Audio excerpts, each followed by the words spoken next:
ಇದು ನಿಮ್ಮ ಪ್ರಜಾಶಕ್ತಿ ಟಿವಿಯ ಇಂಪ್ಯಾಕ್ಟ್. ಸುದ್ದಿ ಬಿತ್ತರಿಸಿದ್ದೇ ತಡ, ಎಚ್ಚೆತ್ತ ನಗರಸಭೆ ಆಡಳಿತ.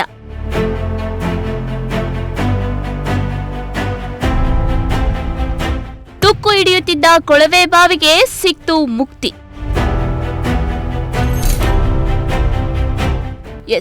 ಪ್ರಜಾಶಕ್ತಿ ಟಿವಿ ತುಮಕೂರಿಗರ ನಾಡಿಮಿಡಿತವಾಗಿದ್ದು, ಸಾಲು ಸಾಲು ಸಮಸ್ಯೆಗಳ ಸುದ್ದಿಗಳನ್ನ ಬಿತ್ತರಿಸುವ ಮೂಲಕ ಅಧಿಕಾರಿಗಳ ಗಮನ ಸೆಳೆಯುವ ಪ್ರಯತ್ನ ಮಾಡ್ತಾ ಇದೆ. ಇತ್ತ ಒಂದೇ ಒಂದು ಸುದ್ದಿ ಮಾಡ್ತಾ ಇದ್ದಂತೆ ಎಚ್ಚೆತ್ತ ಅಧಿಕಾರಿಗಳು ಸಮಸ್ಯೆಯನ್ನ ಬಗೆಹರಿಸುವ ಕೆಲಸ ಮಾಡ್ತಾ ಇದ್ದಾರೆ. ಇದೀಗ ಶಿರಾನಗರದ ಬನ್ನಿನಗರ ವಾರ್ಡ್ ನಂಬರ್ 5ರಲ್ಲಿರುವ ಬೋರ್ವೆಲ್ ಸುತ್ತ ಸ್ವಚ್ಛತೆ ಇಲ್ಲದೆ ವಿದ್ಯುತ್ ಕೇಬಲ್ ಕೂಡ ನೆಲದ ಮೇಲೆ ಆಳಾದ ಸ್ಥಿತಿಯಲ್ಲಿ ಬಿದ್ದಿತ್ತು.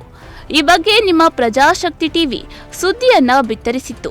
ಇದೀಗ ಎಚ್ಚೆತ್ತುಕೊಂಡ ಅಧಿಕಾರಿಗಳು ಕ್ರಮಕ್ಕೆ ಮುಂದಾಗಿದ್ದು, ಪ್ರಜಾಶಕ್ತಿ ಟಿವಿ ಏನೆಂಬುದನ್ನ ಸಾಬೀತುಪಡಿಸಿದೆ.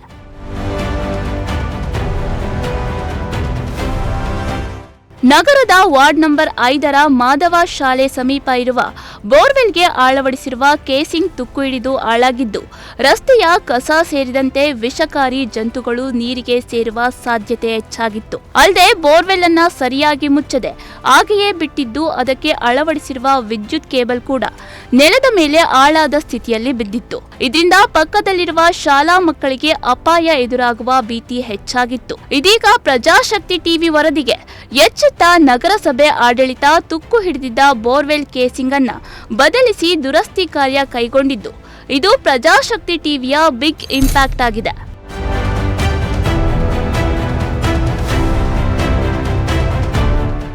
ಇನ್ನು ಕೊಳವೆ ಬಾವಿ ಪಕ್ಕದಲ್ಲಿರುವ ತಿಪ್ಪೆಗುಂಡಿಯನ್ನ ತೆರವುಗೊಳಿಸಿ ಹಾಗೂ ಬೋರ್ವೆಲ್ಗೆ ಅಳವಡಿಸಿರುವ ವಿದ್ಯುತ್ ಕೇಬಲ್ ನೆಲದ ಮೇಲೆ ಬಿದ್ದಿರುವುದನ್ನ ಮೇಲಕ್ಕೆ ಕಟ್ಟುವ ಕೆಲಸ ಅಗತ್ಯವಿದೆ ಎಂದು ಸಾರ್ವಜನಿಕರು ಒತ್ತಾಯಿಸುತ್ತಿದ್ದಾರೆ.